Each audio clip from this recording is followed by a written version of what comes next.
lihat gambarnya? Bisa. Bisa sudah jelas? Ibu bacakan ya. Bu Guru akan membaca secara nyaring. Nah, dengarkan ya anak-anakku. Pada zaman dahulu, hiduplah seorang cuki yang sangat arif dan bijaksana. Tutur kata dan perbuatannya selalu diikuti oleh seluruh rakyatnya. Mereka tinggal di hampara lembah dan gugusan pegunungan di sebelah utara tanah Sape. Kemudian mereka hidup damai dan terusik dalam dekapan keindahan dan kesuburan tanah tumpah darahnya, mata air yang mengalir bersih dan jernih, sawah ladang beraneka hasil, mata air yang mengalir bersih dan jernih, rakyat yang ramah dan bersatu dalam jalinan persaudaraan dan keakraban. Bisa dilihat gambarannya seperti ini, gambaran dari cumi apa tadi namanya anak-anakku? Cumi bun? Cumi bun. Oke, lanjut ya. Namun pada suatu ketika, seorang warga lari terbirit-birit menghadap sang cuki bersama nafasnya yang berumur. Ia menceritakan tentang kejadian aneh yang baru saja dialaminya.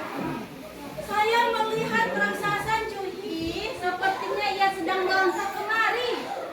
Takut, ekspresi yang takut. Di mana kamu melihat dia? Kata cuki. Kemudian di gunung sebelah barat kampung kita, kata warga setempat. Cuki muncul terpanjat dan segera ia berdiri dari duduknya. Cuki muncul terperanjat dan segera ia berdiri dari duduknya. Sejenak ia terkenang tentang pesan mendiang ayahnya bahwa suatu saat akan datang raksasa yang akan menyerang kampung ini. Raksasa ini persis seperti yang telah diceritakan orang tadi. Kemudian warga setempat sempat panik. Bisa dilihat anak-anakku semua.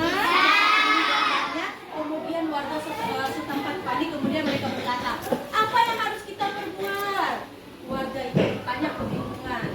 Sebelum purnama tiba, saya akan mengumpulkan seluruh warga, kata Cuki. Kenapa dia datang pada malam itu?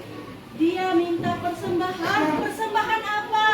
Nah, jadi raksasa ini datang ke perkampungan untuk meminta persembahan. Nah, kemudian dia menginginkan seorang bayi pada malam itu. Ngeri? Ngeri. Kemudian seorang bayi, orang itu berkata dengan lirik, dia mulai bergemetar terkenang istrinya sedang hamil tua. Wah, ternyata dalam warga setempat ada seorang yang sedang mengalami hamil tua. Kemudian berita tentang raksasa itu tersiar ke seluruh kampung.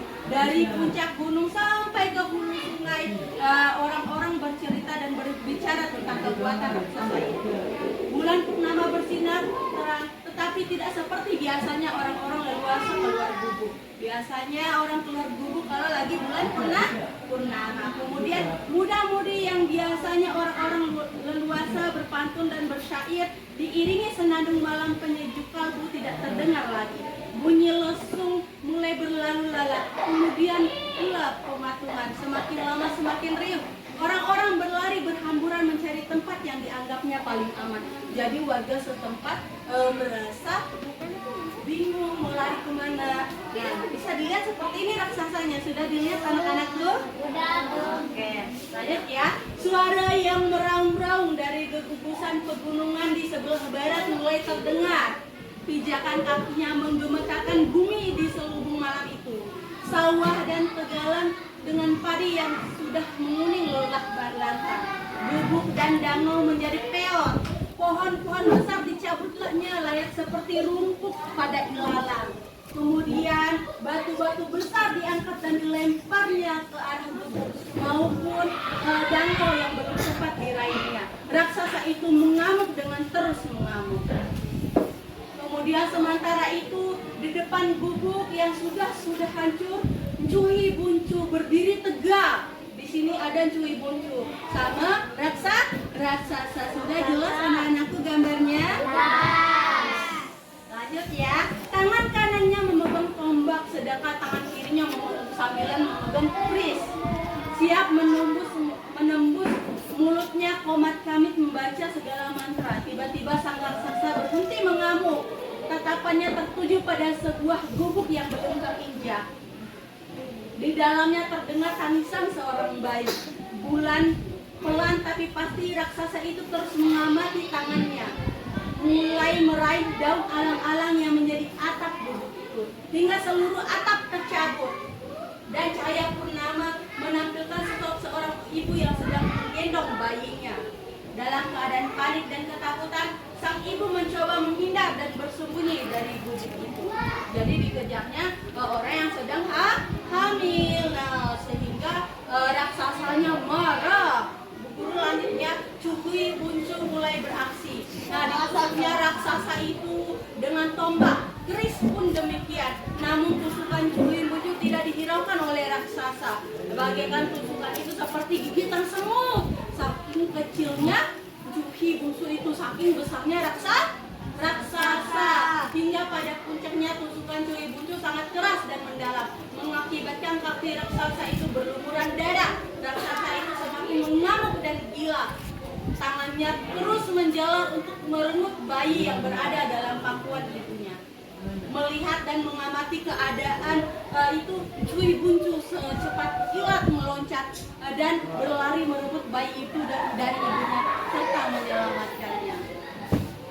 Kemudian itu adalah kisah raksasa dan Cui Buncu. Sehingga Cui Buncu itu hingga pada saat yang tepat, lama kelamaan senjata Cui Buncu itu mengenai kaki raksasa itu. Cui Buncu terus menyerang dan raksasa itu semakin lemah. Cambungkannya sudah tidak terlalu keras lagi, napasnya sudah bergemuruh kelelahan. Jadi raksasa itu mulai lelah dan sinar bulan mulai tertutup awan. Keadaan itu terus dimanfaatkan oleh Cui Buncu dan terus memukul dan menyerang hingga raksasa itu tumbang dan tidak sadarkan diri.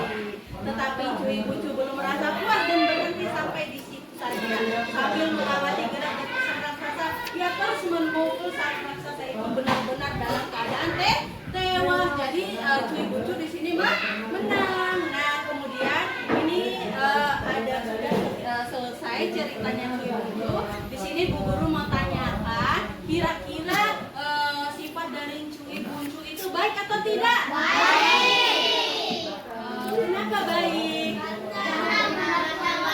Karena menyelamatkan warga desa. Nah, yang berperan dalam cerita di sini siapa saja? Cui Buncu. Siapa lagi? Raksasa. Siapa lagi? Garga. Kita selesai. Jadi sekian dulu cerita dari Bu Guru. Nah, Bu Guru mau tanya nih, apa anak-anak sudah paham?